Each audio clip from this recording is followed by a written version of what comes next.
விவசாயி கவனத்தில் இருக்க வேண்டிய மூணே வார்த்தை. பட்டம் தப்பினா நட்டம் அப்படின்னா என்னன்னு கேட்குறீங்களா? பட்டத்தை மாற்றி வேற எப்போ பயிர் செஞ்சாலும் அது நட்டம் தான். அப்போ எது பட்டம், எப்போ பயிர் செய்யணும் அப்படிங்கிறது அந்த காய்கறியும் அந்த காய்கறிக்கான ரகத்தை பொறுத்தும் இருக்குது. என்னன்னு பார்க்கலாமா? வணக்கம், நான் உங்கள் தாயகம் விஜய். இன்னைக்கு இந்த காணொலியில் நம்ம தாயகம் மரபு வேளாண்மை நிலத்தில் இருக்கக்கூடிய உணவு காட்டில் பரங்கிக்காய், சொரக்காய், பூசணிக்காய் எப்படி நடவு செய்ய போகிறோம் அப்படிங்கிறத பார்க்க போகிறோம்.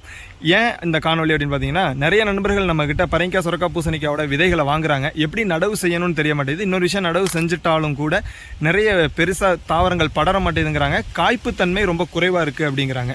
அப்போ அந்த காய்ப்புத்தன்மை அதிகரிக்கிறதுக்கு நம்ம முன்னோர்கள் என்ன முறையில் காய்கறிகளை நடவு செஞ்சுட்டு இருந்தாங்க, அதுவும் குறிப்பாக இந்த பரங்கிக்காய், பூசணிக்காய், சொரக்காயை ஒரு வீட்டு தோட்டத்தில் கூட ஒரு கொடி 60லேருந்து 100 காய்கள் காய்க்கிற அளவுக்கு படர்ந்து காய்க்குது. ஆனால் நம்ம இப்போ இன்னைக்கு இருக்கக்கூடிய சூழ்நிலையில் நண்பர்கள் வாங்கிட்டு போனால் அதை நடவு செய்யும் போது அந்த அளவுக்கு காய்ப்புகள் இருக்க மாட்டேங்குது. என்ன காரணம்னு தெரியல. அப்போ அதுக்கான பராமரிப்பு முறைகள், நடவு முறைகள், அதற்கான குழி எடுக்கக்கூடிய நீளம், அகலம், எவ்வளவு எருவிடணும் அப்படிங்கக்கூடிய தகவல்கள் இன்னைக்கு தெரியாமல் இருக்குது. அந்த தகவல்களை இன்னைக்கு எடுத்து உரைக்கிறதுக்காக இந்த காணொலி. இந்த காணொலியில் நம்ம உணவு காட்டில் இப்போ ஊடு பயிராக நம்ம பரங்கிக்காய், சொரக்காய், பூசணிக்காய், இந்த பரங்கி, சொர, பூசணி ஒவ்வொன்றையும் நிறைய ரகங்கள் இருக்குது. அந்த ரகங்களுக்கும் பட்டங்கள் மாறுபடும். நம்ம சம்பா பட்டம், குருவ பட்டம்ங்கிறது மாறுபடும். இப்போ நம்ம இந்த சம்பா பட்டம் இது ஆடியிலிருந்து கார்த்திகை மாதம்குள்ளே நடவு செய்ய வேண்டிய பட்டம். புரட்டாசி பட்டத்தில் இப்போ நம்ம நடவு செய்ய போகிறோம். எப்படி நடவு செய்கிறோம் அப்படிங்கிறத இந்த காணொலியில் ரொம்ப சுருக்கமாக பார்க்கலாம். நம்ம உணவு காடு, இந்த உணவு காட்டில் என்னென்னு பார்த்தீங்கன்னா, மா, பலா, வாழை, தென்னை, நெல்லி, கொய்யா, சீத்தா, இலந்தன்னு சொல்லிட்டு ஒரு 60க்கும் மேற்பட்ட மரப்பயிர்கள் நடவு செஞ்சுருக்கிறோம்.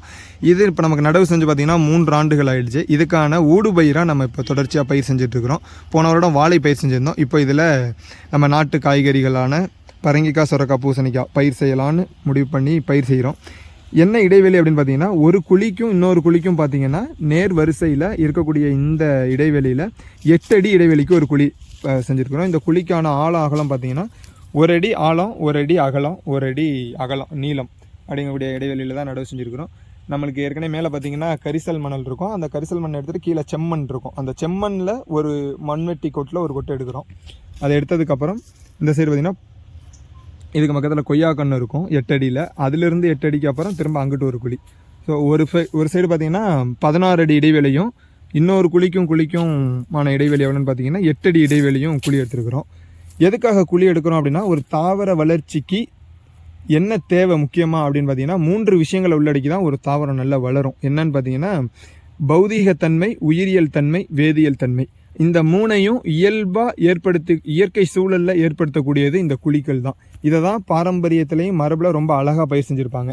வீட்டு தோட்டத்திலையோ இல்லை அல்லது அவங்க விவசாய நிலங்கள்லையோ இல்லை குப்பை மேடுகள் பக்கத்தில் என்ன பண்ணுவாங்க அப்படின்னா, மண்வெட்டியால் இந்த மாதிரி ஒரு சின்னதாக ஒரு குழி எடுத்து இதை மானாவாரியாக கூட பயிரிடுவாங்க. அந்த குழியில் பக்கத்தில் இருக்கக்கூடிய குப்பை மேட்டிலேருந்து எருவுகளை அள்ளி உள்ளே போட்டுக்குவாங்க. உள்ளே போட்டதுக்கு அப்புறம் அதில் மேலே திரும்ப மண்ணை போட்டுட்டு 4 விதை 5 விதை நடவு செஞ்சுருவாங்க. அதுக்கப்புறம் அது இருக்கக்கூடிய மலைகளை மட்டுமே நம்பி அந்த பயிர் ரொம்ப சிறப்பாகவே வளரும்.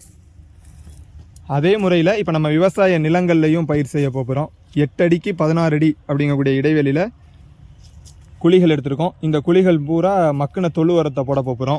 ஒன்றுக்கு ஒன்று குழியில் நம்ம முழுமையாக எருவு போட்டதுக்கப்புறம், மக்கினது போட்டதுக்கப்புறம் இந்த மாதிரி வேப்பம் புண்ணாக்கு, எண்ணெய் எடுக்காததை கொட்டைகளை நம்ம அரைச்சி வேப்பம் புண்ணாக்காக பயன்படுத்த முடியும்.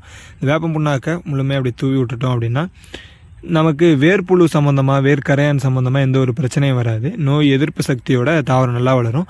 ரொம்ப அதிகமாக போட்டுறக்கூடாது, இது விதைகளை பாதிக்கிறதுக்கு வாய்ப்பு இருக்கும். அப்போ அளவோடு நம்ம அந்த குழிகளில் போட முடியும். குழிகளில் மக்கின தொழு உரம் போட்டிருக்கிறோம். அந்த குழி நிரம்ப மக்கின தொழு உரம் போட்டு அதுக்கு மேலே மேல்மண், உயிர் மண் சொல்லக்கூடிய மேல்மண் எடுத்து மேலே போட்டு அதில் ஒரு குழிக்கு 4 விதை அல்லது 5 விதை நடவு செய்கிறோம். அதுக்கு மேலே நம்ம நீர் பாசனம் செய்கிறோம். பெரிய அளவில் இந்த பட்டத்தில், புரட்டாசி பத்திரத்தை நடவு செய்யும்போது அதிகமாக நீர் கொடுக்கணுங்கக்கூடிய தேவை இருக்காது. நல்லாவே செடி வளரும். கிட்டத்தட்ட இந்த பரங்கி, சொரக்காய், பூசணிக்காயில் கணக்கிட்டு பார்த்தீங்கன்னா, பரங்கிக்காவும் சொரக்காவும் ஒரு 3 நாள்லேருந்து 4 நாட்களில் பயிர் வரக்கூடியது.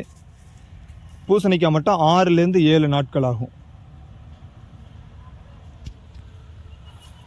இப்போது நம்ம இந்த உணவு காட்டில் முழுமையாக பரங்கிக்காய், சொரக்காய், பூசணிக்காய் பயிர் செய்ய போகும். இப்போ அந்த குழிகளில் இயல்பாக என்ன நடக்கும் அப்படின்னு பார்த்தீங்கன்னா, அந்த குழி முழுக்க நம்ம மக்கிய குப்பைகளை போடுறோம். இந்த மக்கிய குப்பைங்கிறது மாட்டு சாணமும் வைக்கோல், தாவரக்கழிவு, விலங்கு கழிவு ரெண்டும் சேர்ந்து மடிச்சு போயிருக்கும். நல்லா மக்கினதுக்கு அப்புறம் அது நம்ம வீட்டில் வெர்மி கம்போஸ்டோ இல்லை தாவர கழிவுகள் எது இருந்தாலுமே நம்ம அந்த குழிகளில் சேர்த்துக்க முடியும்.